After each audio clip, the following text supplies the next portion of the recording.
This is a message to all the Christians on this app on behalf of all the heathens. Please just let us go to hell. Like, just let us go there. And we are asking you. Okay, let's hear it. Answer, how did God come into existence? And if God always existed without being created, then you admit that things can exist without creation. So then why can't the universe just exist? The key difference is that God has always existed, but the universe has not. There's philosophical and scientific confirmation that the universe began to exist. And things don't just pop into existence from nothing. There's a cause. And thinking about the cause, the best explanation is that it transcends space, time, and matter, and it's powerful and personal. Because the cause created space, time, and matter. Sounds a lot like what we call God, doesn't it?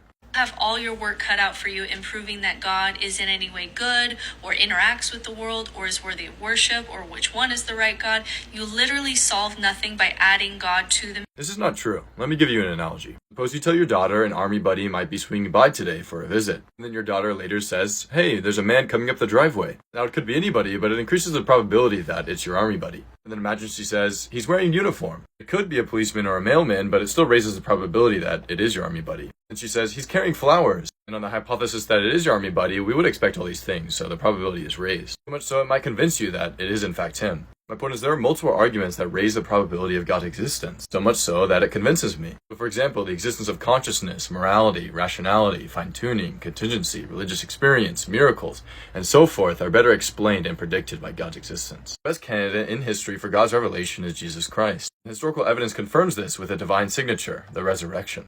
Number 2, I get just read the Bible. I have a master's degree in theology. I studied medieval exegesis, and they say that as if there's only one interpretation. Yes, there are a variety of interpretations, but that does not mean that they are all false. You can receive a lot from the Bible if you remain open. Watch rules change. You can watch God change his mind. It has always been relative morality. Rules are still objective, even when God sets the rules relative to a culture or time. The objectivity of morality does not imply that they do not vary with circumstance. For example, take self-defense. You have no foundation for morality. We have more empathy, and that leads to more moral behaviors where we recognize that I am you and you are me. How do you ground that empathy is good? Evolution does not care about moral truth. So it seems under atheism that your claims about morality have no more justification than Ted Bundy or any other moral monster. If there is no God, why would human beings be valuable? Once gotten a good answer for why would God make faith in bad evidence the highest moral value in his hierarchy of values.